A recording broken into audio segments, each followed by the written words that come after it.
Okay, great.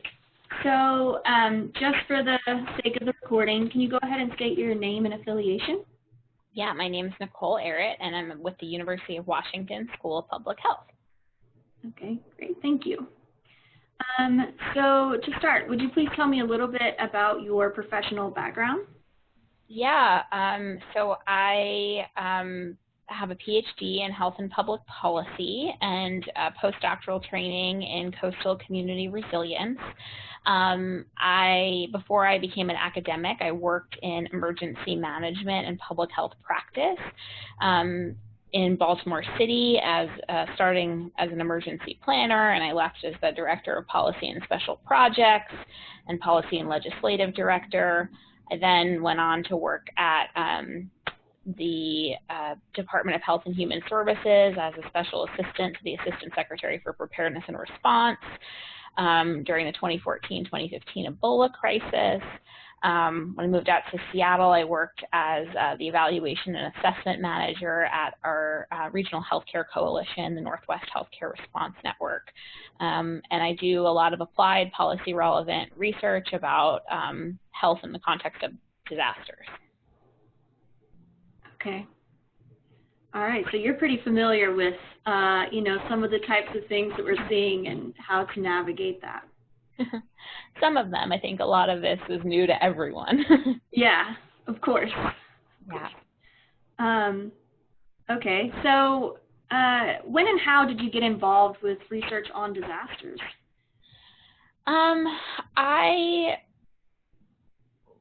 As I mentioned, I was working in emergency management practice, always with a focus on health, and I felt like a lot of the things that we were doing, I had a lot of questions about them, and I thought that, I would look in the literature and couldn't find an answer, and I felt like a lot of my skills could be used towards answering those questions so that others had the tools that they needed to address the problems. So I went back and got my PhD and focused on some of the questions that, I had as a practitioner, and still try to work with practitioners to answer those questions. Okay. What, did you have like a specific thing that kind of piqued your interest in going into emergency management? I started in emergency management when I was in college. I did an internship, and I was really just trying to get experience in government. And the internship that I took, or that I was offered, was at the Maryland Department of Disability Center for Emergency Preparedness Policy, and I was working on integrating functional and access needs populations into emergency planning in Maryland as an intern. And I was really fascinated by the topic and by and I felt there was a big opportunity to make an impact, that there was a lot of work that could be done, and that, it wasn't like something where you were going to make incremental change. There was an opportunity to make big change because there hadn't been a lot of work done in that kind of health and social impact space in terms of emergency management in particular. So, it was right kind of at the cusp of that functional and access needs integration in 2008, and then the beginning of that language being used. And so there was just a lot of work that I thought could be done in lots of ways that I thought I could contribute. So.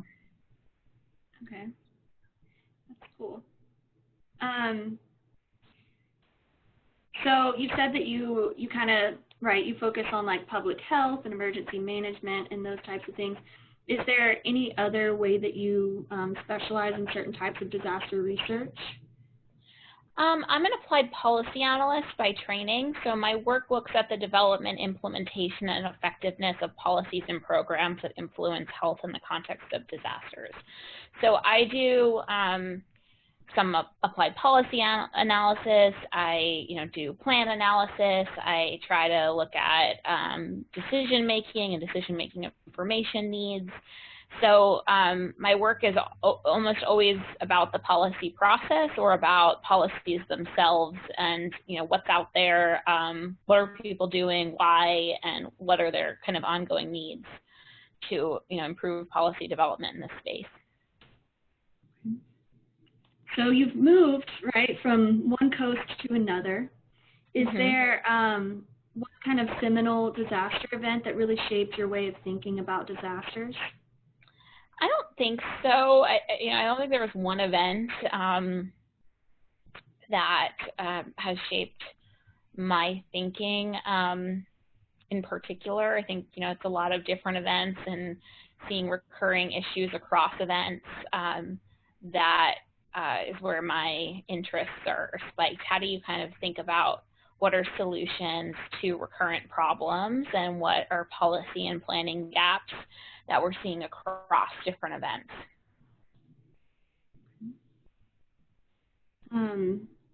So what was your focus of research before, COVID-19 happened? Was there one big study that you were working on? There were a lot of things that we were working on. So I mentioned before we started recording that as part of my Gulf Research Program fellowship, we were looking at disaster recovery. A lot of my work looks at disaster recovery and how the roles of different local health departments and health agencies in disaster recovery, planning, and implementation. So we were working on that. There's just tons of projects I could probably talk about, but a lot of my work probably to summarize, a lot of my work focuses on disaster recovery. So I'm interested in how to improve how we think about and integrate health into disaster recovery policy decisions. And so some of that is about who's at the policy table when those decisions are being made. And so some of my work is looking at that and how barriers and facilitators to health department engagement and recovery planning and implementation processes. I have other interdisciplinary work that looks at how we can integrate information about health and well-being into those decisions. And so, for example, we've done work looking at bike and pedestrian trail use and, as kind of a way to think about recovery in terms of people being active after an event, personal health monitoring device data, so like Fitbits and Google Fit, as ways to think about recovery. Okay. That's cool. Let's see. And so would you say that has COVID impacted your research in any way? You told me a little bit before we started recording about, your GRP research. Could you tell me a little bit more about that and if it's affected your work in any other aspects? Yeah, so that work was looking at, again, local health department integration into planning, recovery planning and implementation.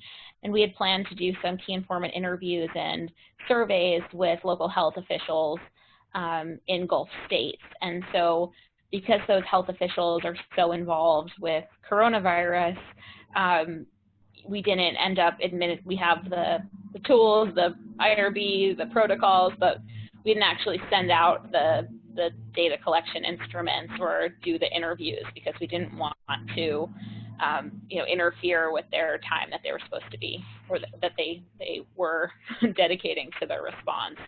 So that got put on hold. Similarly, I have a Mitigations Matters research project from the Natural Hazard Center, and with a colleague in the Dominican Republic, we were looking at implementation of disaster risk management strategies in hospitals in the Dominican Republic, and we were going to do interviews with hospital emergency managers, and we went right as the Dominican Republic closed. We were supposed to be going right as the Dominican Republic closed their borders, and UW did a travel ban, and those hospital emergency managers didn't want us to be talking to them. So, I mean, they were, stay away from the hospital unless you need to be in the hospital. So we weren't going to be doing those interviews with those emergency managers and healthcare administrators. So yeah, there were certainly some disruptions. I had students who had disruptions that were doing data collection. So a lot of our disruptions were because we were doing or planning to do data collection with health officials who would have otherwise been involved in the response. And so out of their competing priorities, we chose to postpone a lot of that data collection. Yeah, that's a good call. Yeah. Good call. Okay. So can you tell me about your study that you're doing about COVID? The one that I contacted you about was that I saw you on Converge in a King County study. Mm-hmm. And so can you tell me about that study? Yeah, so we have a King County COVID-19 community study, and we've collected over 800 stories from King County, Washington community members about their experience with COVID-19. So the study was motivated by just a lot of things that I was seeing as a King County resident, and you know, as you know, the first known or the presumed to be known case of COVID-19 happened in Snohomish County, Washington, which is the next county over from King County, which houses Seattle, where the University of Washington is. And so we were one of the first cities to be affected by COVID-19 in the United States. And so we had a pretty rapid, one of the first responses, I should say, to COVID-19. And before we had a citywide shutdown, you know, my husband and I were out and we were talking to the waitress, and she was like, yeah, I'm really concerned about losing my job because of COVID-19. And she said, but, you know, the restaurant community, they take care of each other. And so at night, all of the people from the restaurant community are coming in to spend money here so that we keep the money in the restaurant family, in this, I don't know if she called it restaurant, but in this, you know, I guess dining out family. And I was thinking, you know, in disasters, we think about social capital and this idea that we all come together, and that's one of the things that enhances our resilience and that enhances our recovery, because, you know, it's one of those determinants of resilience. But in a pandemic, there are different opportunities to display that resilience and to do that. So we wanted to capture what are the effects of the pandemic that individuals, families, and communities are experiencing on their lives in any way. So it could be because they're sick, because they're isolated, because they've lost their jobs, you know, what's happening to people, and then how are individuals, families, and communities coming together to adapt and cope, and you know, all with this kind of underlying perspective of well-being, and so, you know, what are they doing to improve well-being at those different levels. So we've collected 800 stories. We're in the process of analyzing them. You know, we acted quickly because we really wanted to be able to collect that data. We thought it was really important, but we didn't have any funding to do it. So it was a pretty grassroots effort. So now we're kind of pulling together resources to get that massive amount of data qualitatively analyzed. So coding and analyzing 800 stories, and some of them are very heavy. I mean, this pandemic has had really tremendous impacts on people, and so it's not something, you know, we can quickly go through. So that is that study and what we're trying to do. Okay. Do you have any other studies that you're working on that focus on COVID-19? Yes, I have plenty of other studies okay. that focus on COVID-19. So we have an interdisciplinary project. As you probably know, we have the RAPID facility here at the University of Washington, which is part of the NHERE infrastructure. That it's an equipment library for disaster research, and you can take out different things. one piece of equipment there is a it's not Google, it's a Street View camera, but it's similar technology to Google Street View. So we're doing longitudinal Street View surveys of the city of Seattle to look at recovery. We've done some mapping of the city to try to maximize different assets that our route will hit. We go out every 2 to 3 weeks and collect these images. And we're working with data scientists to look at business closures, for example, and other things that have changed in the community over time. So that's one. At the University of Washington, we're going to be the site of the National Institute of Environmental Health Sciences Disaster Research Response Workshop. So the DR2 program, as it's known, is designed to help health researchers, go out and collect data after a disaster. And our workshop is focused on how we can do that here in the Cascadia subduction zone after a major earthquake. And as part of that, we're developing research areas, protocols, and what we're calling a concept of operations plan for how we can work together with community members, community organizations, I should say, and state and local government agencies, emergency management, public health, to come up with and develop and implement disaster research activities that are both responsive to community information needs, that enhance science, and that don't impede response. And so we've done about seven interviews with schools of public health representatives to identify challenges and areas of improvement, as well as successes that they've had doing applied research with practice partners in the context of COVID-19, and have used that plus the literature to develop a concept of operations plan template that will be getting feedback from state and local health officials, maybe just local health officials. Starting next week, we're having 3 feedback sessions about this plan, and hope to kind of use the opportunity to learn and create a tool. So as much as that's research, it's a very applied project, but that's our goal. And then we have another project that's funded by the next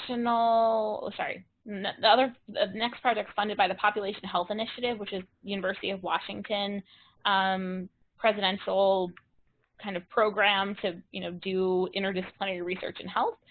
And it's looking at risk perceptions and worker health and safety for transit workers.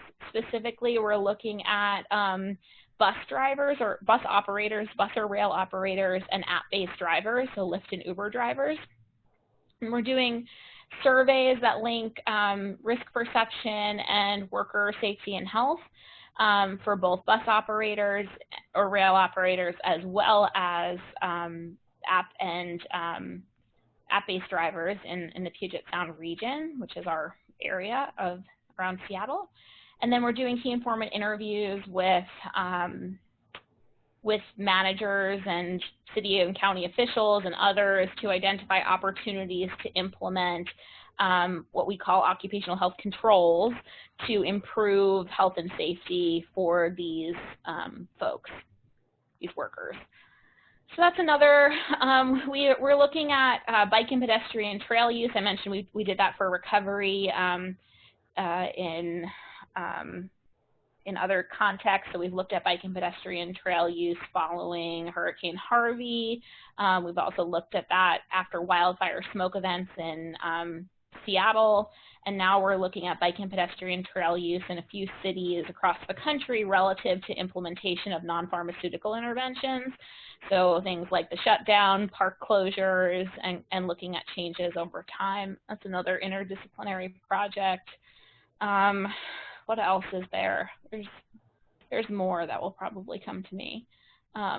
We're doing a business impact survey of businesses here in Washington that's being led by one of my colleagues who does a lot of occupational health work, as is the Worker Safety Project. Yeah, I'm sure more will appear in my mind, but a lot of things going on. Yeah, it sounds like it. That is a lot of projects to manage.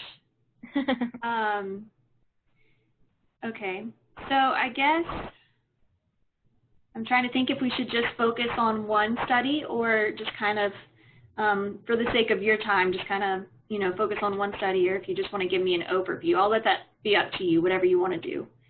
I think I answered kind of most of your questions about the first project, or King County Community Study. Social capital kind of being the kind of guiding concept of that. And the duration, we collected that information from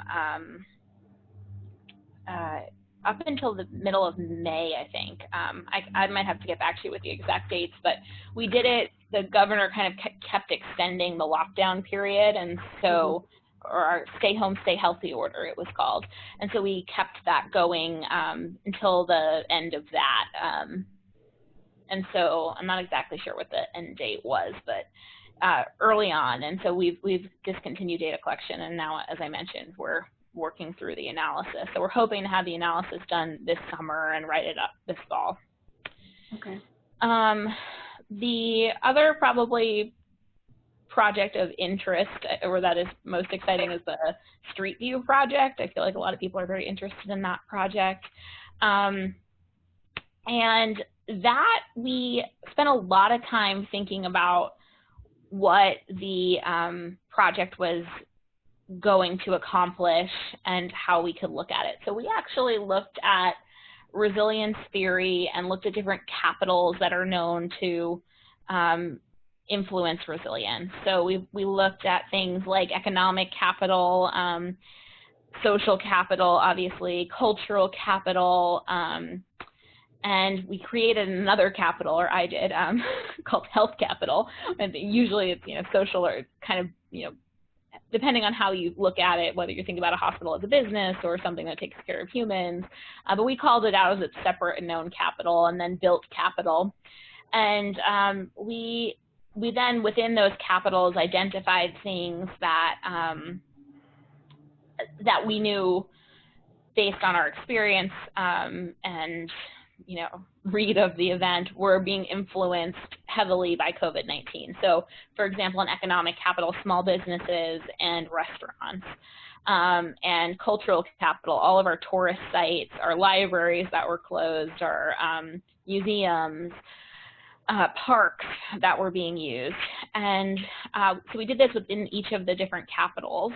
And we then worked with the GIS experts to come up with a route throughout the city of Seattle that maximized hitting as many of those capitals as possible across different demographic areas in an 8-hour window.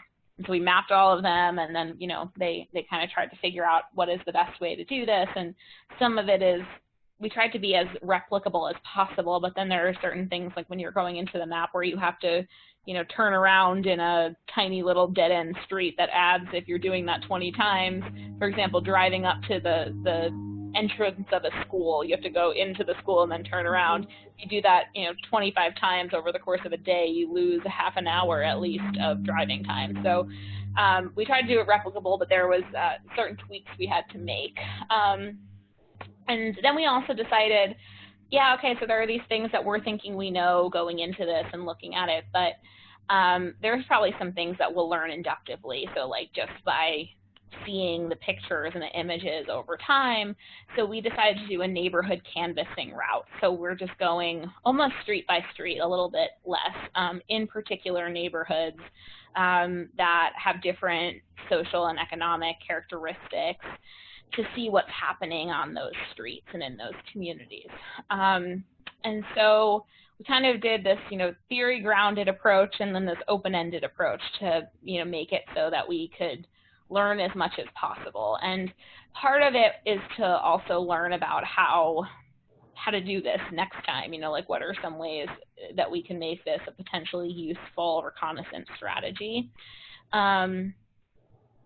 So that's what we did, and we're collecting that data, and we have a really interdisciplinary team with a data scientist and a I think he's a geotechnical engineer, Joe Wortman, Scott Miles, who's a social scientist plus engineer, whatever he wants to be that day. He's a man of many hats. So don't quote me on that. I can, although he'd probably like it. So, you know, that's kind of how that came about. And so we have funding from NSF to do those routes for about a year. And so that data will be put in Design Safe and made available to other researchers to look at from whatever angle they want to. So I think it provides a really nice opportunity to look at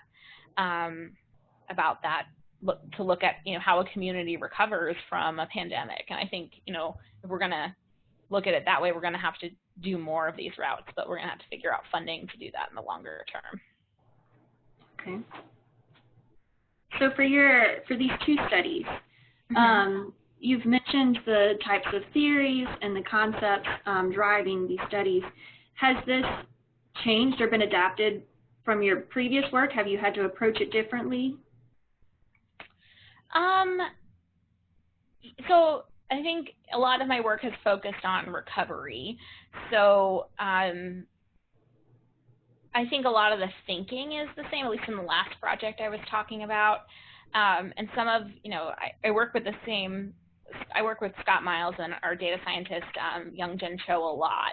And what we spend a lot of time trying to think about how we can measure health and well-being in the context of recovery. And I feel like we don't know as much as, we don't know as much as we could about health and well-being in the context of recovery. And a lot of the work has been survey-based and with survey measures that change based on the investigator or based on the goals and objectives of the study. And they're time-intensive, they cost a lot, and there's a lag to get that information to decision makers. So what we've been spending a lot of time thinking about are, like, what are available data sources that can be used to rapidly collect some of that information so that it can drive decision making, it can inform decision making. And that's where how we came about the bike and pedestrian trail use. We were trying to say, okay, this data is being collected for transportation agencies. We know that when people work out or use bike and pedestrian trails, they're being active, and we know that physical activity is linked to health and well-being. So is there a way that, you know, this isn't going to tell the whole story, but can it tell some of the story about whether or not people are moving? And as part of a bigger picture, will this be useful? And so that's how we've kind of came to that project. And I think similarly for this, we're like, well, we could just drive a car around and we can use AI to detect certain things that we care about, like, are people 6 feet apart on the street? Are they wearing a mask? Are parks being used? You know, what data can we collect from this so that we can inform recovery decision making from this lens of health and well-being? And the project obviously has broader goals than that, including business closures and economic recovery. But that's kind of, I feel like we approach them in the same lens. Like, what can we do to help decision makers through our science? Okay. For the King County interviews that you conducted, how were you able to conduct the interviews? Like, what was the method that you used to complete those interviews? So we didn't conduct interviews. We used a survey questionnaire online, and we asked a few close-ended questions to kind of characterize our sample. And then we asked people to tell a story, and we gave them a parameter, and we said, you know, what we hope they would touch on in the story about how the individual, family, and community level impacts and individual, family, and community's way of coping and coming together. And we said it could be as short as a paragraph or as long as a page. So it was online, open-ended storytelling almost. Okay. Which is not a method I've ever used. I, as a policy researcher, usually when I'm interviewing people, I'm interviewing policymakers or government officials in some capacity. or decision maker. So whether maybe it's a hospital emergency manager, but I don't spend a lot of time talking to the public about their experience during disasters. Okay. So that was a deviation. Yeah, so that is interesting. I'm thinking about it. So usually, or previously, you actually will in-person conduct interviews, or you use survey methods? Yeah, mostly, and usually phone interviews. I do a lot of phone interviews with decision makers in different ways, a different, Zoom. I don't necessarily have to be in person, but I don't normally say like respond to this open-ended question in written text. And I do surveys, but I do surveys of like health departments or surveys of emergency managers or hospitals or some sort of defined population, not of the public. Okay. So how would you say, is there a big difference for you in those methods and working with the public versus policymakers and health officials? Yeah, so, my research scientist actually emailed me the other day, maybe over the weekend, and was saying, a lot of these stories are really heavy, and we have a lot of students that are involved in the project, and she's like, should we come up with strategies to talk about this, and what should we do? This is we have our own personal impacts of COVID-19, and now we're hearing these heavy stories, reading these heavy stories. How is that going to impact folks? And so, you're talking to a decision maker, it's normally not that personal. It's more about their professional role. And a lot of times people who are responders or parts of responding agencies are, of course, from impacted communities and have their own story to tell, but that's not the focus of the conversation. And so this, I think, is a lot more about the impacts to the community and hearing those. And so it's a different, I think, experience for sure, and one that I think we're learning how to do in real time. And then it's also I'm more about policies and processes and how those are implemented. And here you're hearing from the almost end user, the resident of a community who is being impacted by policies and processes, about how those things are influencing them. So it's a new way to evaluate policies for me, because I'm looking at how these things are actually impacting people.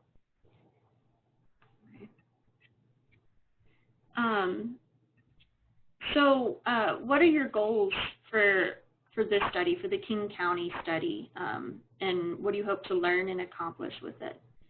Yeah, so our goals are to look at how different policies and programs being implemented by state and local government in response to a pandemic influence the lives of people and the well-being of people that live in those communities. And I think, for a long time, the scholarly community has talked about the impacts of restrictive public health measures on communities. But because we haven't done restrictive public health measures at scale since in modern history, there isn't a lot of evidence about what those impacts are.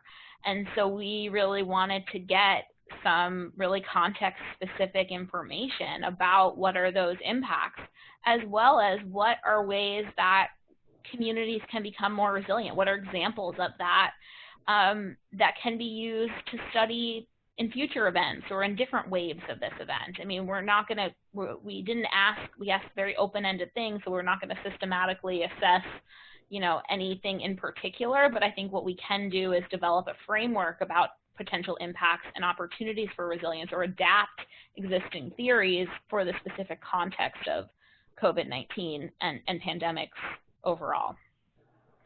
Okay. So some of the questions that are on my list, we've already kind of moved through them, so I don't want to re-ask any of those questions. But so you mentioned some of your other collaborators. Are you working with any new collaborators?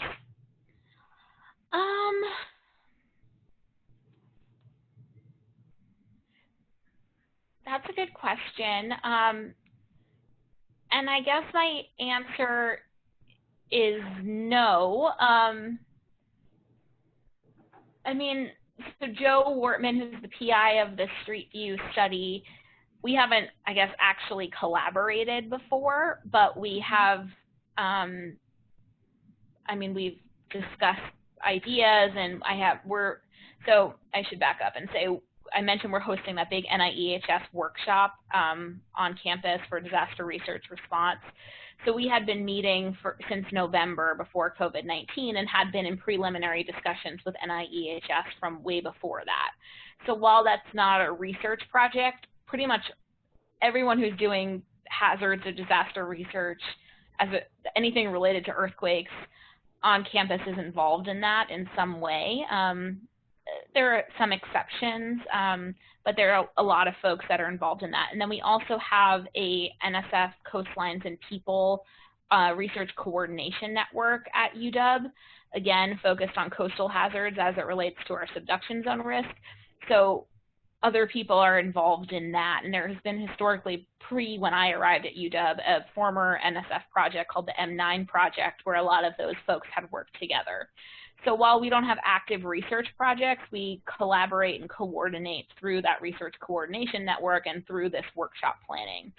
So while I don't think Joe and I have ever actually been on a project together before this, I feel like it sounds weird. It feels weird to me to say that we're new collaborators, but I guess we are.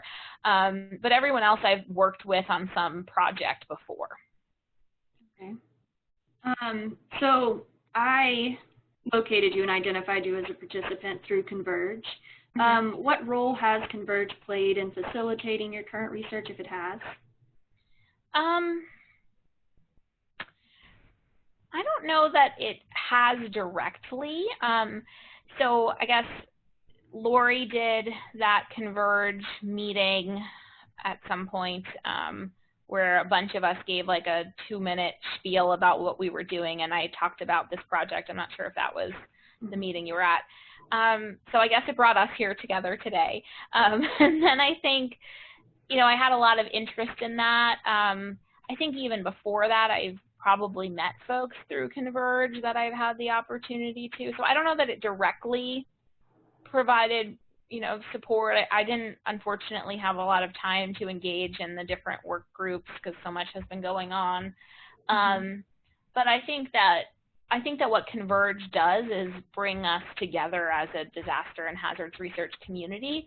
And I think it's really opened, the idea of Converge has, whether it be Converge itself or just this movement towards convergence research, I think that the hazards and disaster research community has really embraced. And so it makes it easy for me to work with a geotechnical engineer and a human factors and a human-centered design person and a data scientist and an occupational health researcher. It doesn't seem weird. It just seems like that's how we have to solve these complex problems, and we need to work together. So I think that it's part of a culture shift that is really important to doing this kind of work, but I don't know that it directly facilitated any of my projects right now.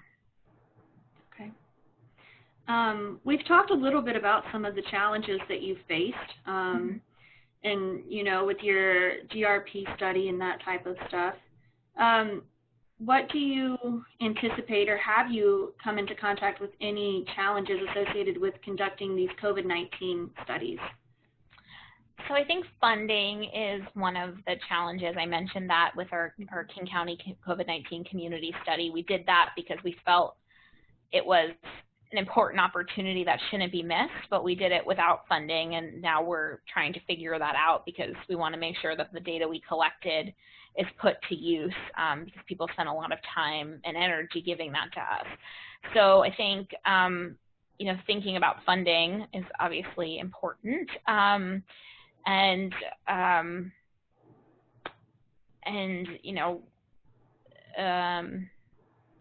Figuring out ways to fund smaller projects, I think, is an ongoing need.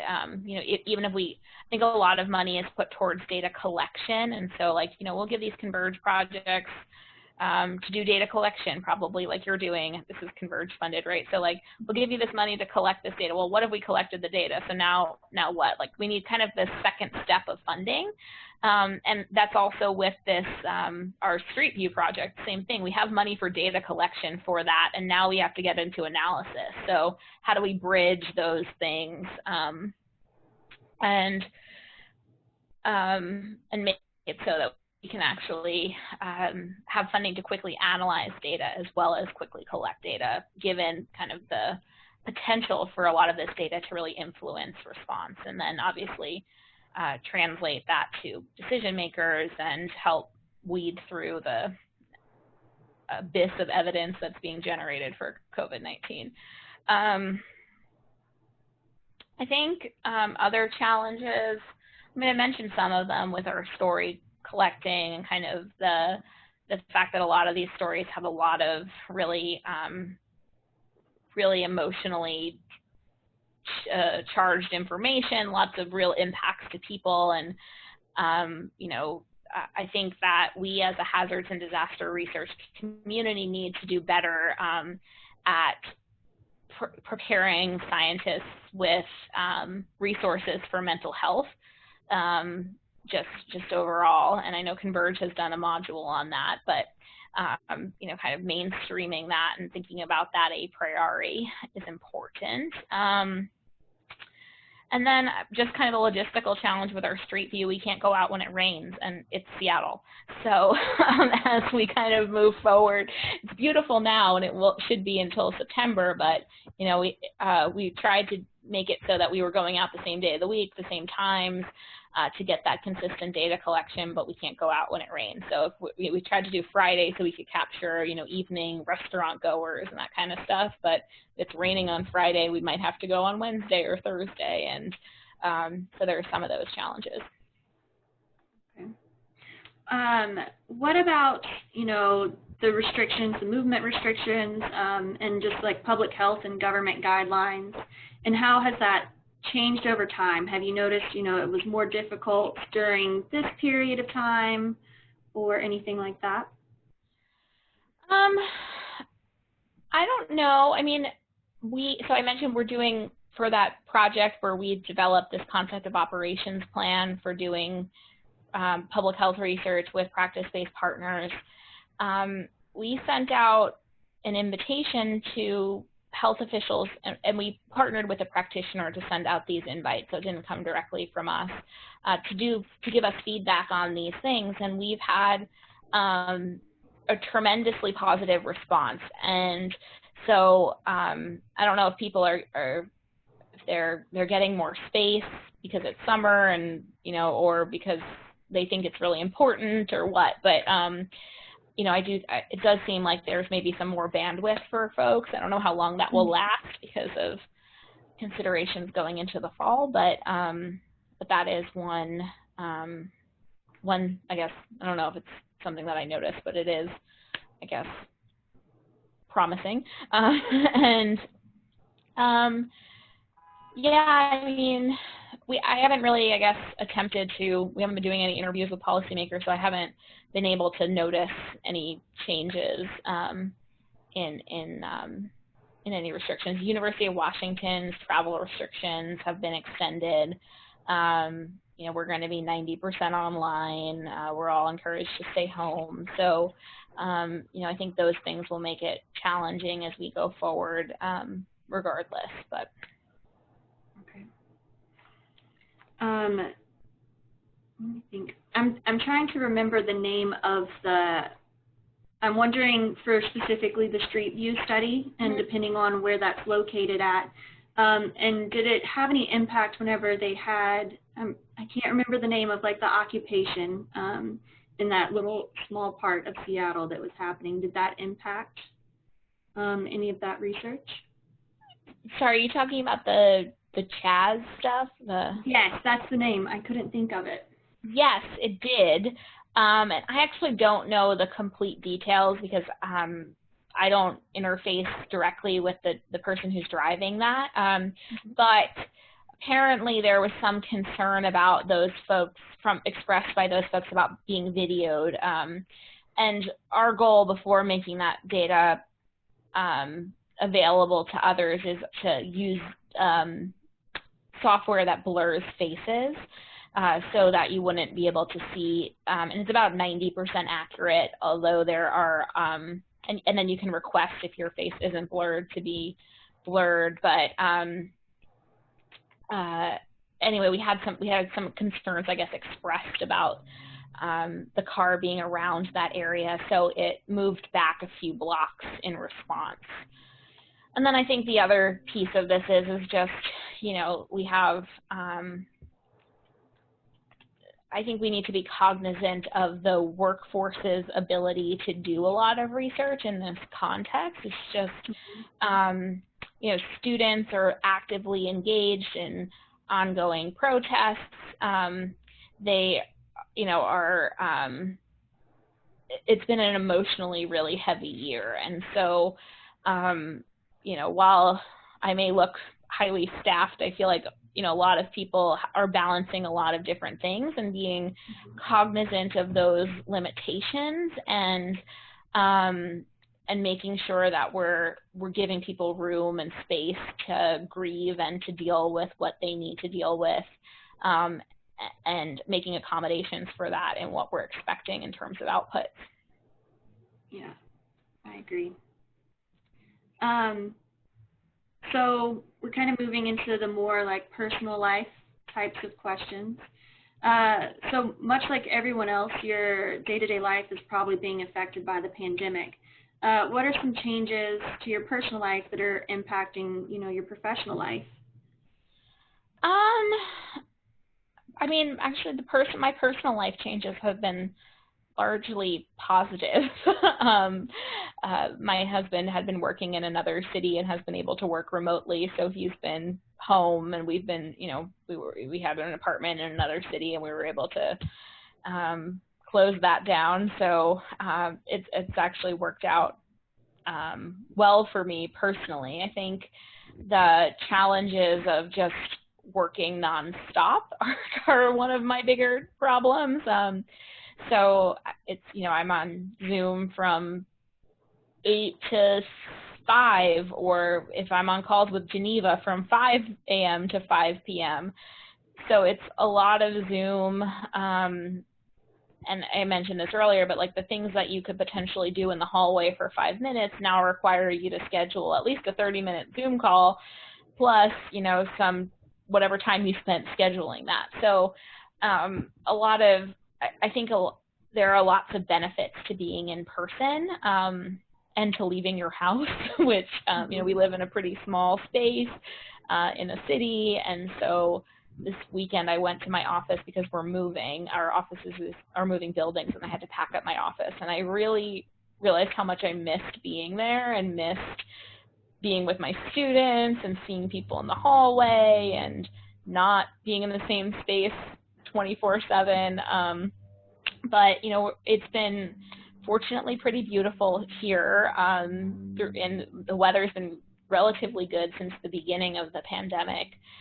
So we've been able to get out and go for walks and explore the neighborhood. So that's been fun. And we have a really supportive neighbor community that does lots of nice things for one another. Like, my neighbors have left me ice cream and they did a lot of baking at the beginning of the pandemic. That has subsided, but we had a lot of very heavy foods going on for a while. But so good and bad. I think I miss my office is my my big thing, and office life. Yeah. You mentioned students. So will you be teaching this fall? I will be teaching this fall, but I did not teach in the spring. So I am teaching for the first time online this fall. Okay, so your classes were online. Is it an upper division undergraduate course, or what kind of courses? I teach a combined upper-level undergraduate graduate course, Disasters in Public Health, and then I teach an upper-level undergraduate course, Environmental Health Policy and Practice. And I was actually supposed to add a graduate section this year, but because it had people aren't meeting with their advisors in the same way. It hadn't been advertised, and there was only one student who was taking it as an elective, and I actually just canceled it earlier end of last week, because it seemed silly to create a new class online for a year to then have to create another new class offline the following year for a single student. So yeah, but we don't start classes here until the end of September, so I have some time. September 30th is our first day of class. Okay. Is that a delayed start, or is that usually? It's usual. It seems normally it's like the 27th or the 26th, so it seems a little bit more delayed, but it's not COVID related. It just is, I guess, the way the calendar fell. But we're on a quarter system, so we have fall quarter, winter quarter, spring quarter, and then summer is considered a quarter. So okay. That's why it's that way. Okay, so that's good. You have a little bit of time. Yeah, are you guys online, or are you going back in person? I'm teaching a class of 50 students face-to-face. So today, Oklahoma. yeah, so today I just got to tour because we start on Monday. So a week from today we'll start. And I just was able to tour my classroom, which is a club box in the stadium. That's the only place they could fit me. So I was thinking, you know, it's nice for students to be able to see a space that they're otherwise not going to be able to ever see in their lives. Mm-hmm. And same for me. You know, I hadn't even been in the stadium, and so now we get to be in somebody's private club box. Oh, is that because they're trying to socially distance you? Okay. Yeah, so they're pushing to have pretty much all freshman courses will be face-to-face, mm-hmm. And they're just spread out all over campus. Some people are teaching like on basketball courts and different stuff like that, just to maintain so that freshmen can have face-to-face, but pretty much all the other courses will be online. Wow. Yeah. Yeah, it's going to be interesting to see. Hopefully folks wear masks. Yeah, it's required. The university says that all students have to wear masks at all times on campus. So we'll see how it works out, but hopefully they follow. Let's see. But you'll be meeting in a minute, so if there's anything else you want to ask me. Okay. Well, we can go ahead and wrap it up. I had one more question, but I don't want to make you late for your meeting. Shoot me with it. It's just, I don't know what the expression is. Have there been any consequences on your personal life for the Black Lives Matter demonstrations following the killing of George Floyd, and on your research? On my personal life, I mean, I think it's deeply upsetting and emotionally challenging. You know, I think on my research, you know, I haven't done any research on it specifically, but I think, you know, my students have all been very engaged in activities, as I mentioned, and, you know, from that perspective, giving people flexibility and both, you know, in terms of cognitive space and as well as just, you know, I'm not going to be here today because I'm protesting and I need to, you know, move my schedule around it and that kind of stuff. So, and I mean, students kind of work for me and do research with me. So from that perspective as research impacts. And then the, you know, minimal research impacts, as I described about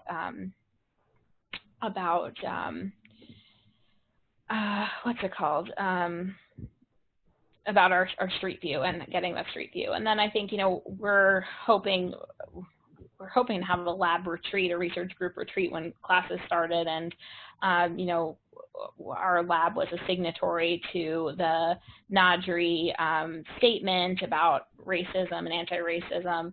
And so I think what we need to figure out is how we're going to actually operationalize that. And so turning our signature into some actions and figuring out what we want to do collectively as a research group to really make sure that we are actively combating racism versus through our research, through our recruitment, through whatever. But I'm hoping that will be a group discussion that, you know, will involve everyone's perspectives, especially those who have been very involved in the related activities.